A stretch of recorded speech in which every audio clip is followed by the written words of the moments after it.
the way that I learned how to slap the bass is I started making an octave like this, and I started playing a rhythm that goes like this. I go.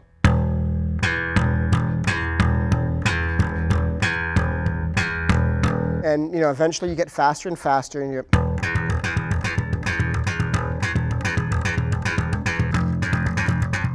A couple really surprising things about this clip. One, Flea actually owns a shirt. Who knew? And two, he used a stupidly simple speed drill to be able to play stuff like this.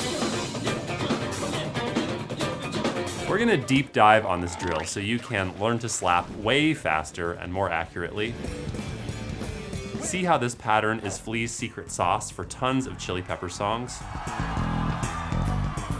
And easily use this drill to create your own red-hot slap lines.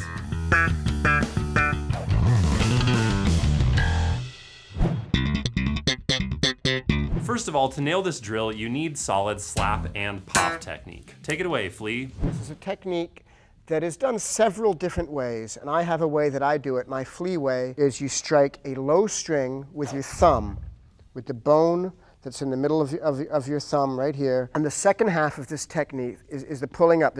You pop down with your thumb, and then you pull it up with, I use my middle finger right here. I will slap down with my thumb, and then with my middle finger, it will go underneath the D string and pull up like this. Okay, let me fill in a few gaps here. I teach these techniques in detail in a couple other videos here on YouTube, which I'll link in all the places. But here's a lightning round refresher, so listen fast. Fresh round wound strings, low to medium action, tone knob up, rotate your forearm at the elbow, strike the string with the side of your thumb, set a finger under a high string, then rotate your forearm back up. Put your finger on your mouse, move it to the subscribe button, and click. Quick refresher on why you're doing this. It'll build your speed, accuracy, and endurance. Put some calluses on your calluses, and you're drilling a pattern used by Flea in real bass lines, which we'll talk about in a minute.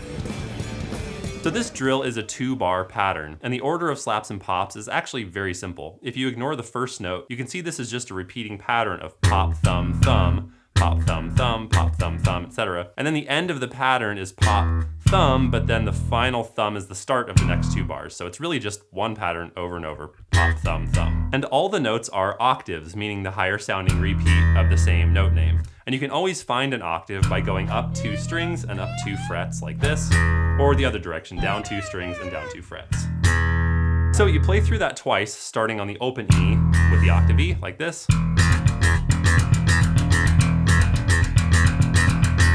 Then you move it up a fret, wash, rinse, and repeat. And once you get past the open string, you should fret all these octaves index, pinky, not index, ring, which some students want to do, but it wastes energy in this situation. So then you play the pattern twice from the first fret.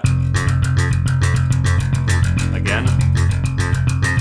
Then you go up another fret, etc., etc. Flea continues this pattern all the way up to the 12th fret and then works his way back down. I'm not going to play the full drill with you in this video because it takes forever and I have somewhere to be in 5 hours. But there's a note flight link in the description with sheet music and tab. 4 things to look out for as you practice this drill. 1, accuracy. Are you hitting the strings you mean to hit and only those strings? 2, consistency. Are all the notes ringing out clearly for their full duration and not getting super choked like this? Number 3, one of my favorites, are you breathing? By halfway through this exercise, you probably aren't, but you should, so you don't die. And 4, have you bought my Beginner to Badass course? Because if not, that's definitely where you're going wrong. It'll instantly improve your technique tenfold, so check it out at bassbuzz.com. Please, please, my basses are starving. This poor little P bass has had a crackle in his electronics for over a year now. And the doctors say he hasn't got long to live. If you're super new to slap, a good beginning tempo to work towards is 70 beats per minute, which sounds like this.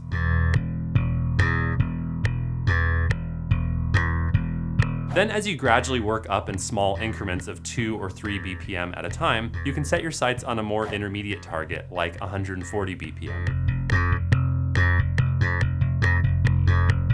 Finally, aiming for Flea tempo, which in this clip is about 218 BPM.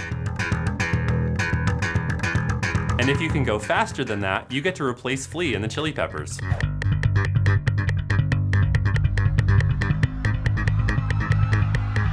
Call me up, Ketis.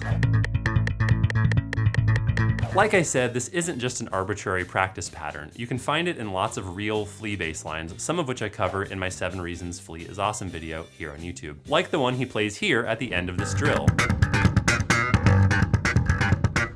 Can you name that tune? This is Get Up and Jump from 1984's Red Hot Chili Peppers album.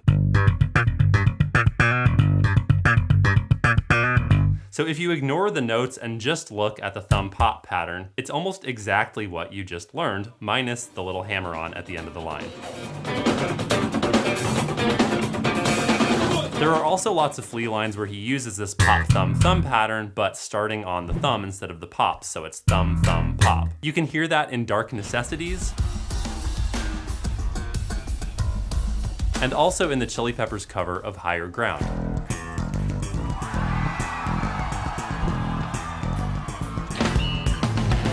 Here are 3 stupidly simple recipes to create your own bass lines or bass solos using this drill. Recipe 1, static bass. Leave all your slaps on the open E string, that's your static bass, and then you'll move the pops around a scale of your choice. Let's use the E minor pentatonic scale here, which I also talk about in my Geezer Butler NIB video. So here are the notes you have to choose from in this scale: E, G, A, B, D, or E-gabada for short, and one simple shape you could frame them with.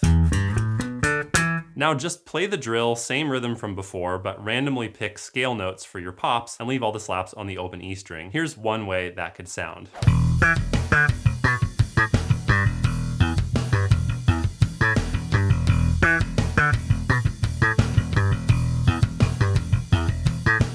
Recipe 2, moving octaves. You can actually move the octaves around the scale as well. So let's grab a lower register of that E minor pentatonic scale. These are the notes we can use for the lower octave, for the slaps, and then use the 2 strings up, 2 frets up shape to grab the higher octaves for those notes.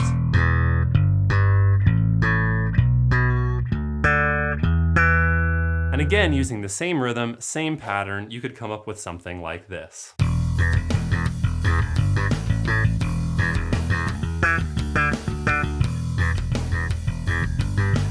Finally, recipe 3, be the Flea. There's an even bigger takeaway here. You can use similar drills to develop your own style of playing, so you're not just a Flea clone. To do this, come up with your own combination of slaps and pops that lasts 1 or 2 bars and sounds cool to you. I'll just make up this, still slapping low notes and popping octaves, just like Flea was.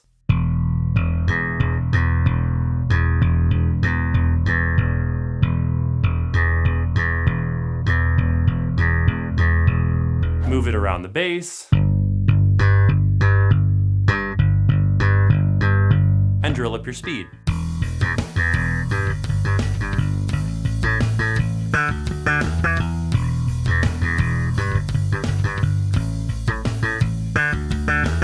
So rather than copying Flea's exact drill, you're copying the mindset he used to create it.